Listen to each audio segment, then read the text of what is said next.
Hi everybody, it's time for current events. All right, today we're reading the Driftless Journal from Tuesday, January 26th, in addition to the Decorah Public Opinion from Thursday, January 28th. Let's get started. On the cover of the Driftless Journal, we have the Health, Mind, and Body edition. And they have on the front page, 10 years together. Long-term mentoring match shares value of program. And it's about Colleen Wetley and Allison Pavlovec.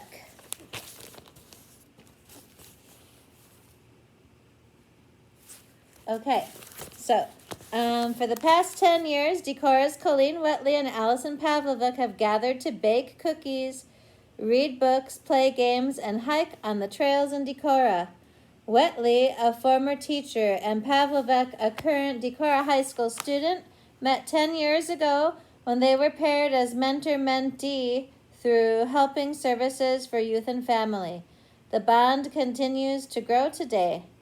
Colleen and her husband Bernie have lived in Decorah for 33 years. After their youngest daughter Maria graduated from high school, Colleen, a former teacher at St. Benedict's School, looked into becoming a mentor. It filled a void of activities and sporting events that we had with, continued on page 5. We had with our children, and also mentoring was something I had always wanted to do. Pavlovec and Wetley were paired when Allison was in kindergarten. My family decided to do the mentoring program because I was a very bright kid and I was learning very fast and was very adventurous. I needed something to do outside of school, and my mom thought the mentoring program would be a good fit.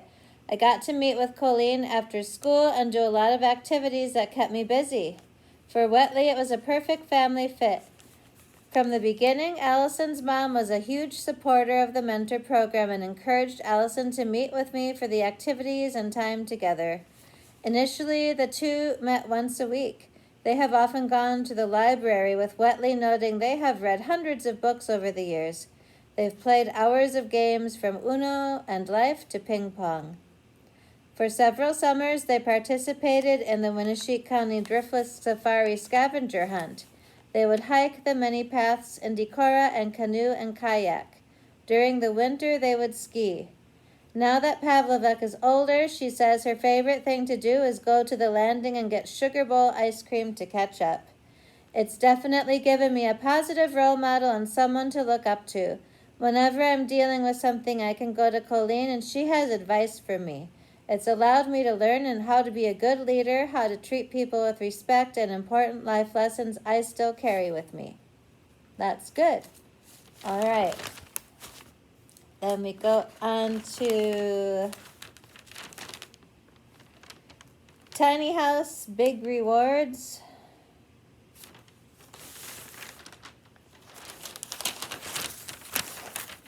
Let's see. Nice. They have a tiny house in Stony Brook Assisted Living in West Union for residents and staff only. It has separate entrances and exits for residents and visitors. That's a really good idea. Kind of like our visit room, except you don't have to leave the building, which is probably a good thing, because then you don't have to put a coat on. All right. Let's see. National Eagle Center, now open to visitors. Where's that, you might ask? The National Eagle Center, Wabasha, Minnesota, announced they have reopened its doors to the public. The center welcomed back visitors for the first time since temporarily closing last December by order of Minnesota Governor Tim Walz in response to the COVID-19 pandemic. We are very excited to welcome visitors back to see the Eagles and start of this new year, said Ed Hahn, marketing manager. However, Due to the ongoing pandemic and state health guidelines, there are some important changes people need to be aware of as they plan their next visit. Well, I'm glad people can still go because everyone wants to learn about eagles. Am I right? They're pretty fun. Okay. Let's see. Echoes of the Past. There's a lot of them. Holy mackerel. First, there's a teeny tiny picture of K.R. Vick's store. This vintage photograph was taken at the K.A. Vick store in Decorah. There's no year indicated on the picture, but it is believed to have been taken in the early 1900s, and no identifications are given. Well, so I don't know if you can see that real well, but it's a store. It's a store before there were grocery stores. I don't even know what they sold. I don't know. There's a few tables in the background, so maybe they had like a soda fountain or something. But what's really nice is the ceiling. It has one of those pressed tin ceilings. Okay. Echoes of the Past, 1921. 100 years ago, women may soon be considered for jury. The big question of whether or not women should serve on juries has been brought up in Iowa, where 15 women were drawn on a jury panel and on a jury good grief, on a jury panel in Clarinda, and the judge promptly dismissed them all. The judge gave his main reason the fact that he did not wish to start an experiment of this kind just now. But aside from this, he said he has serious doubts as to the legality of women serving as jurors. He doubts whether a woman is qualified for jury duty by reason of the fact that taking the mother or housekeeper from her home leaves the home without a necessary part. What about taking the father? One might ask. The man could be called to serve much easier than the woman. Furthermore, the accommodations of the courthouses at present time are not such as to give accommodation to the females when acting as jurors. The issue of women jurors will be considered here in this county as early as this spring. What is that supposed to mean? That they didn't have a bathroom for women or no fainting couches? I don't know. We have made a lot of progress in 100 years. News headlines. In 1921, Mrs. Frank Bowman and her son Donald are in Waukon for a bit. Mrs. Bowman is helping take care of her mother, Mrs. Johnson, who is very sick, and Donald is reportedly having his hand treated, which is very sore. His pain is the result of getting a sliver in it some time ago. Maybe he should have gotten the sliver out. All right. Hopefully he survived. Women appointees are expected to land some state positions on state boards this year. A lady named Tilla Hawker is to be deputy state treasurer. It is probable that Governor Kendall may appoint a woman member on the State Board of Control and possibly on the State Board of Education, so there may be numerous women seen in the state capitol building under the new administration. That's a good deal. The annual Firemen's Masquerade Dance is planned for February 3rd at Stiers Hall. The Honorable J.A.O. Prius, former Decorah man, was sworn in as governor of Minnesota last week. He is Minnesota's 20th governor. The inaugural ceremonies proved a brilliant state function. A group of locals attended the ceremonies and the luncheon to follow. Henry Ness is the licensed embalmer and undertaker with Decorah Funeral Company. Night or day calls are given prompt attention. Sealed proposals are now being accepted for paving of brick pavement or concrete pavement on the Broadway, Court Street, and Grove Street. Big news! In the paper 1921, Ralph Taylor bought his wife a new Singer sewing machine last Saturday in town here. Decorah defeated New Hampton on a fast game of basketball the other day. The final score was 9-8. 1931, 90 years ago, a large crew of workmen completed the taking down of the old bridge at Kendallville last week. The old cement was dynamited out and cleaned up. The blasting reportedly broke windows in W.A. Clink's house. That's funny, I bet the sound of the window breaking was clink. The blasting reportedly broke windows in W.A. Clink's house and several in the church, but the Olson Company will put the windows back in good shape. That's good.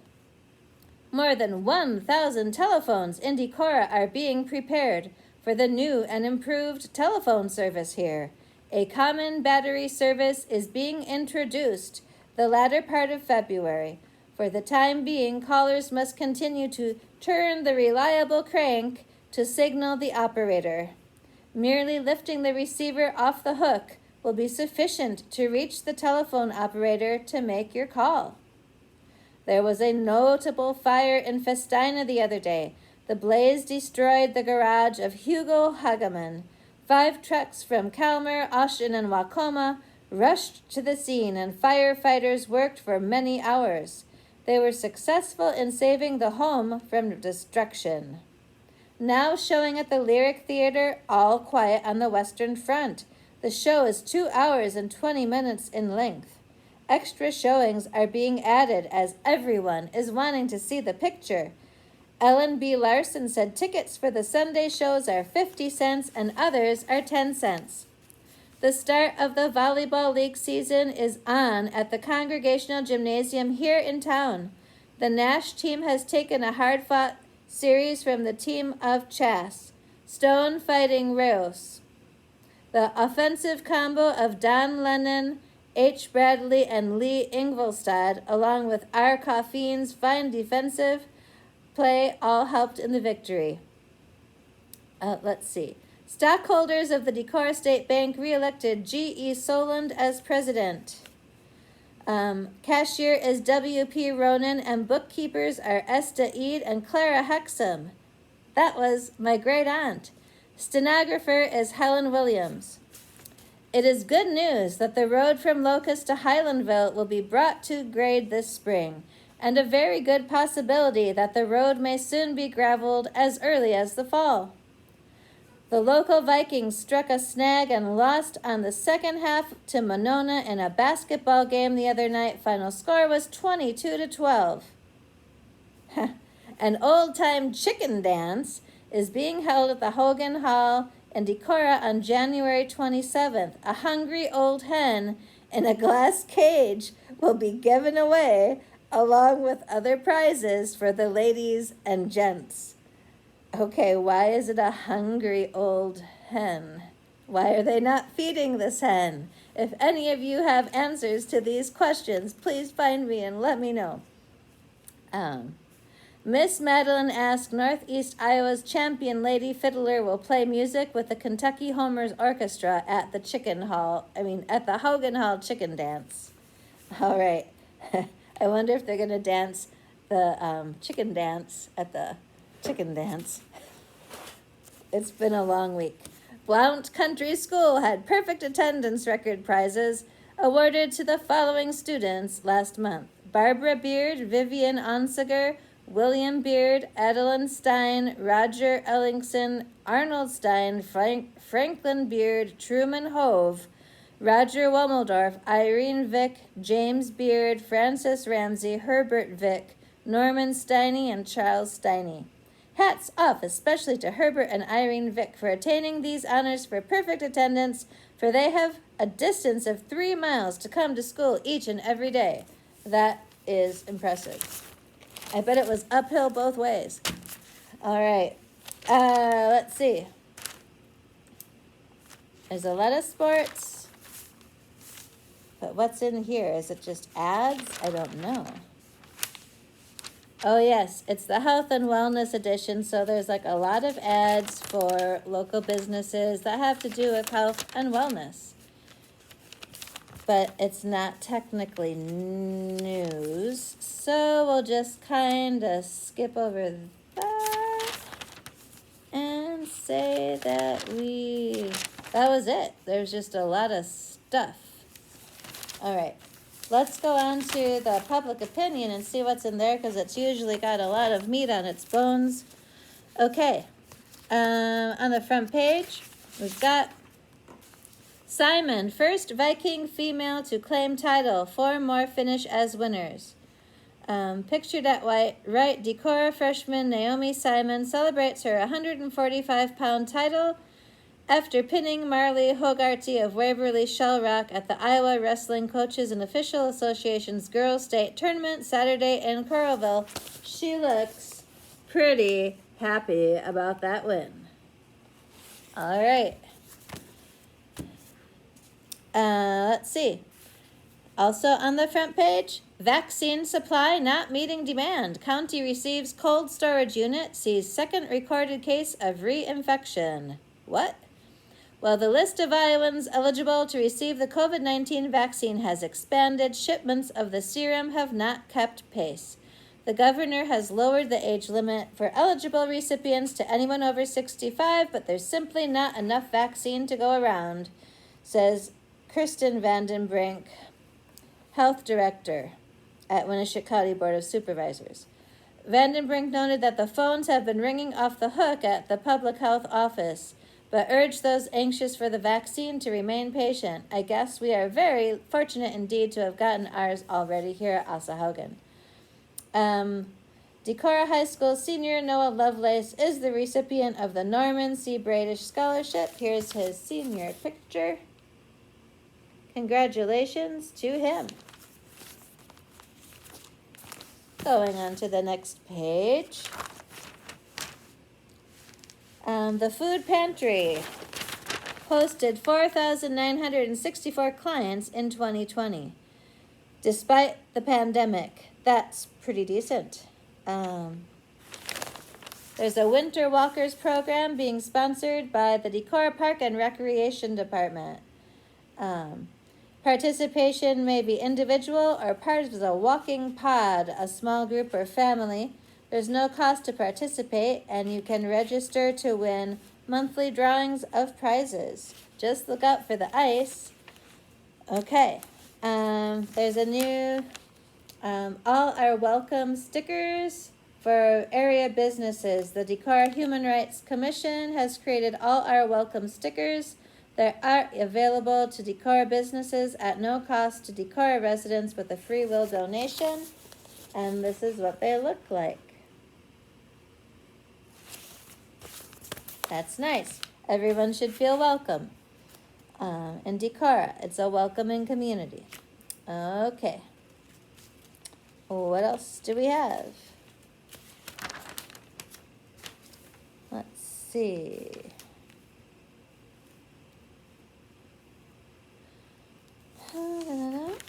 We'll skip the letters to the editor. Let's see.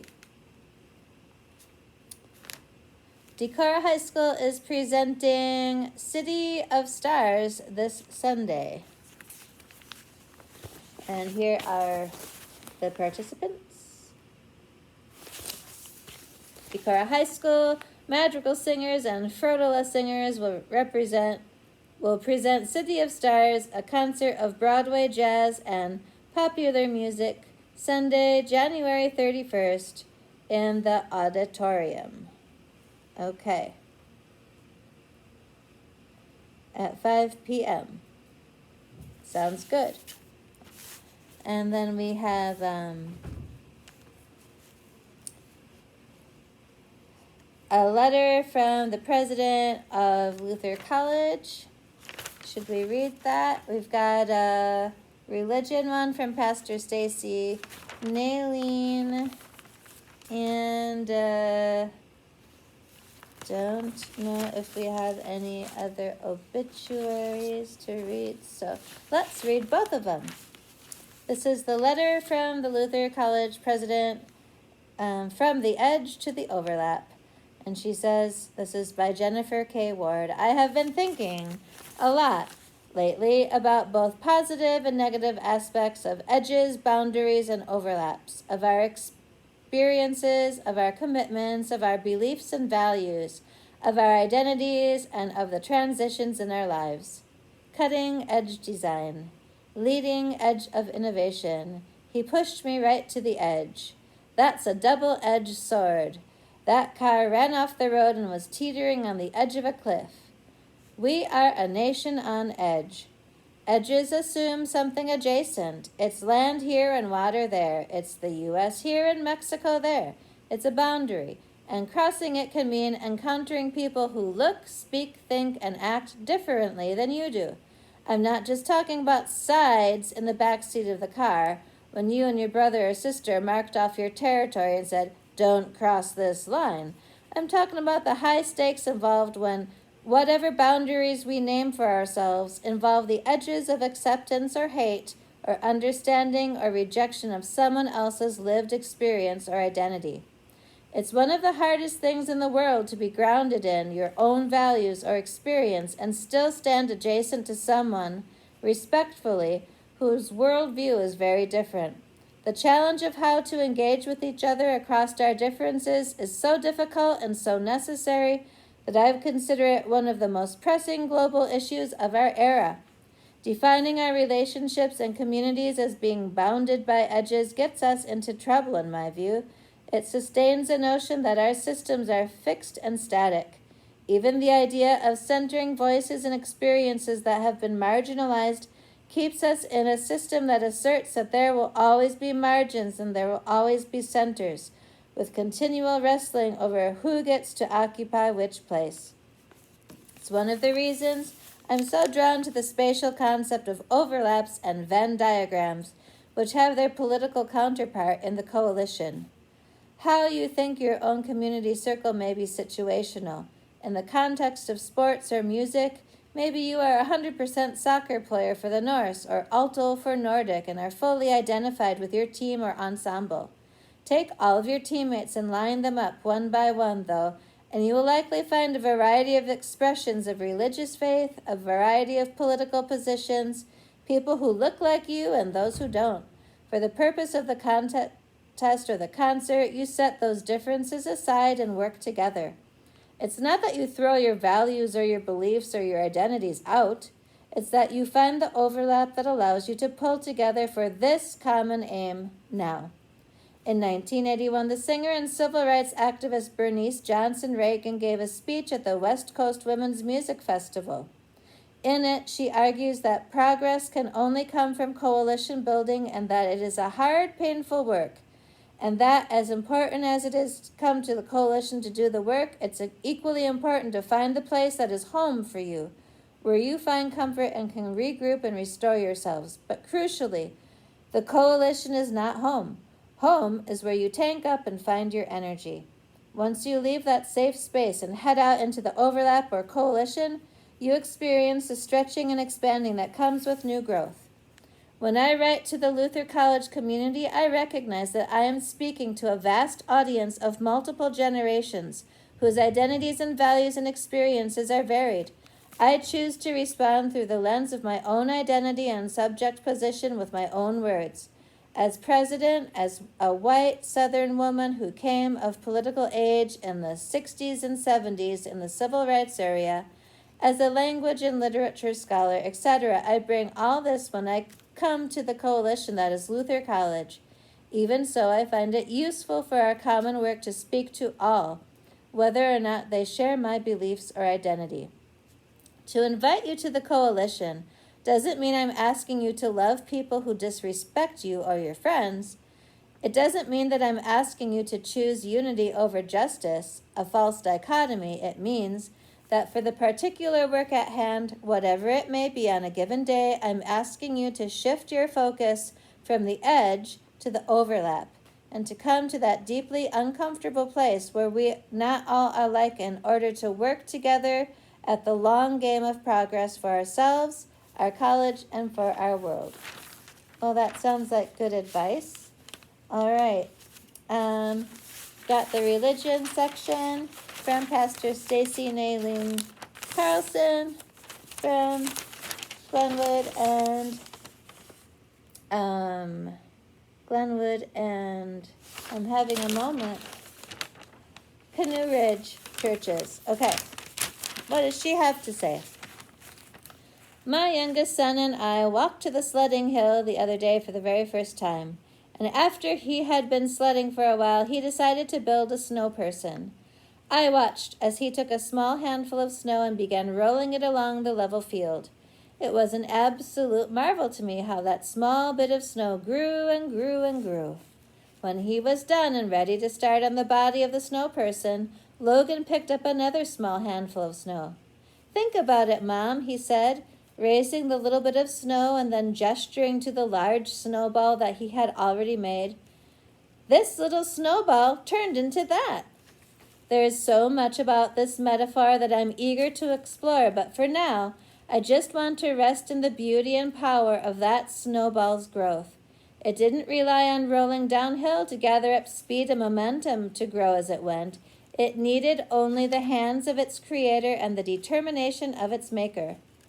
The dream of God for a world blessed and saved from itself doesn't rely on anything other than the hands of its creator and the determination of its maker. The willingness of Jesus to keep pushing forward, to keep gathering up others into this growing circle, to keep inviting the ones around him to see him as manna for a world in need, to keep reminding them that joy is a sign of God's presence. There is work for us to do. Yes, God calls us to work in God's kingdom, and we lean on our precious Lord to keep that snowball rolling, to keep opening our eyes to see Christ in one another, to keep creating us for life, to keep fashioning us for joy. After Logan had finished building his snow person, we worked together to fashion it for joy, and everything we needed was there. Curling leaves made for dramatic eyes, dried weeds made for unruly celebratory hair. Buttons and arms were gathered up from what had at first appeared to be an endless gray canvas, and when nothing seemed quite to stick, when it came to that snow person's mouth, there was a mask in my pocket ready to make this snow person one who witnessed to the time in which they were born and the need for all of us to keep on loving one another.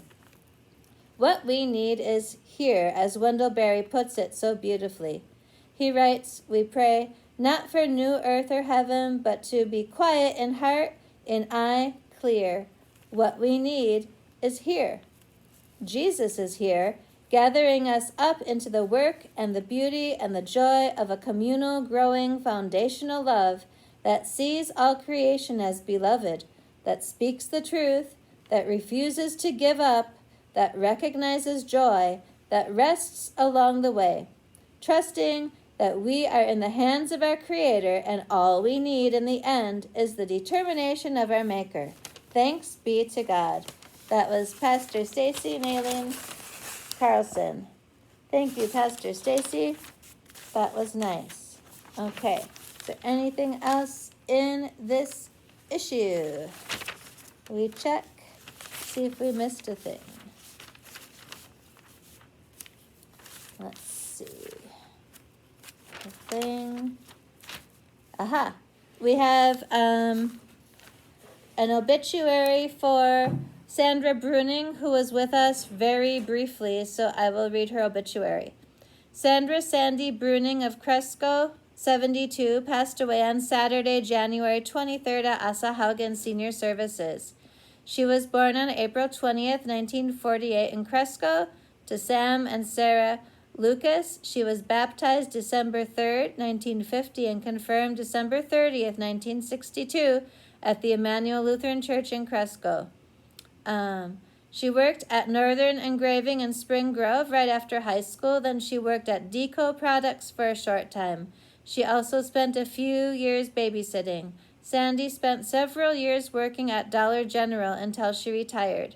She enjoyed bowling, fishing, camping, going to the casinos, playing cards, and spending time with her family. And here is her photo.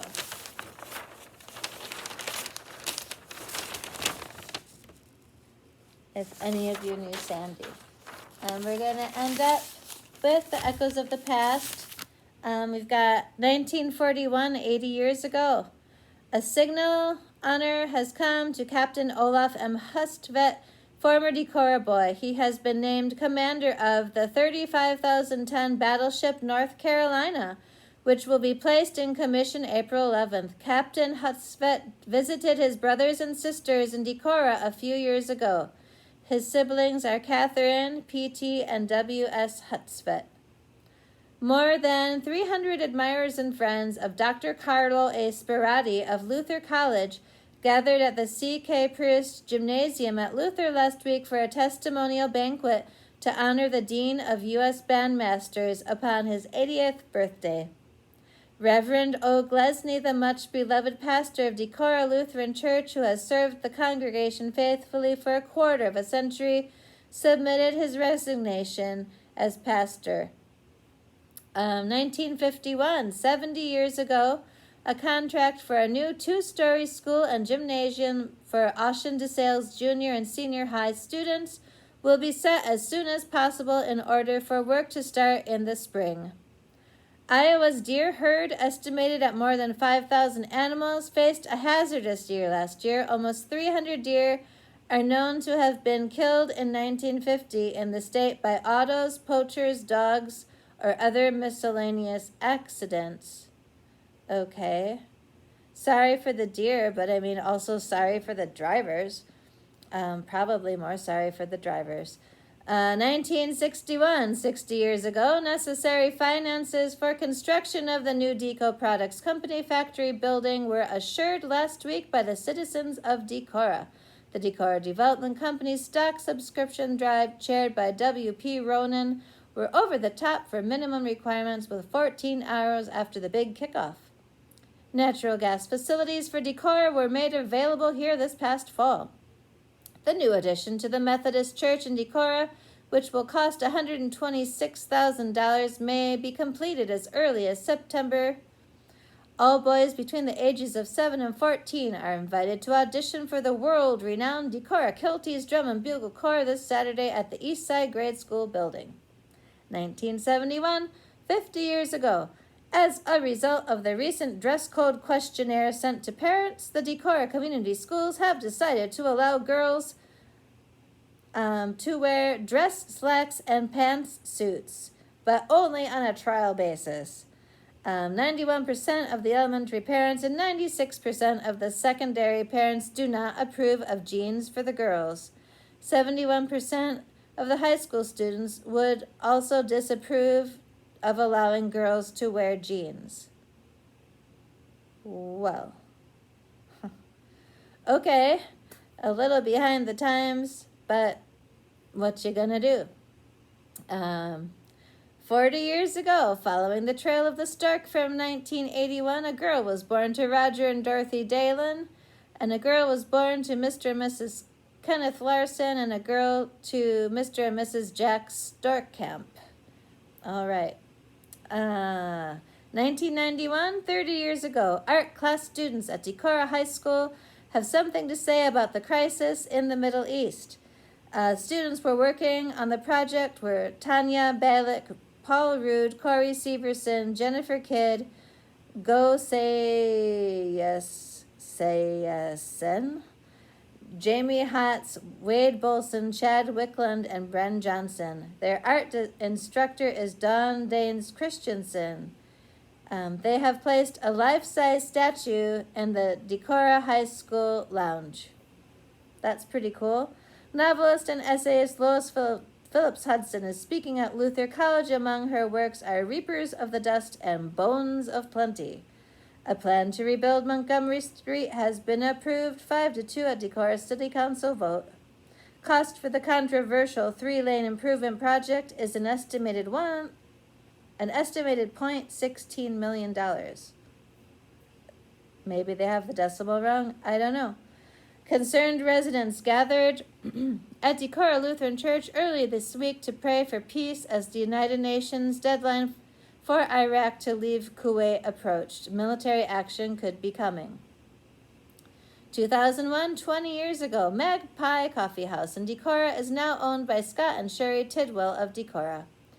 Decorah Police Chief Ben Wyatt has announced his retirement. A retreat called Chase the Adventure has opened in rural Decorah. Free downhill ski lessons are now being offered at the Norris Ski Runs in Decorah. The snow is perfect, so sign up today. 2011, 10 years ago, a resolution prohibiting weapons in the Winneshiek County Courthouse has been expanded to include other county offices. Signs will be posted on all courthouse properties prohibiting for persons with non-professional permits. The new Minoa Players will bring Charlie Brown Gang to the stage for a performance of Snoopy, January 20th to 29th. A deer sculpture designed by Victoria Reed, a Cedar Falls sculptor, will soon be placed at the Norm Smith Plaza of downtown Decorah in memory of Sally Scott, who passed away last fall. And it's still there. The 322nd Engineer Company departed for duty overseas after a ceremony at the Luther Center for Faith and Life. The CFL was packed with well-wishers. I think that is going to conclude it for this week's current events. Thanks for coming, and we'll see you again next week.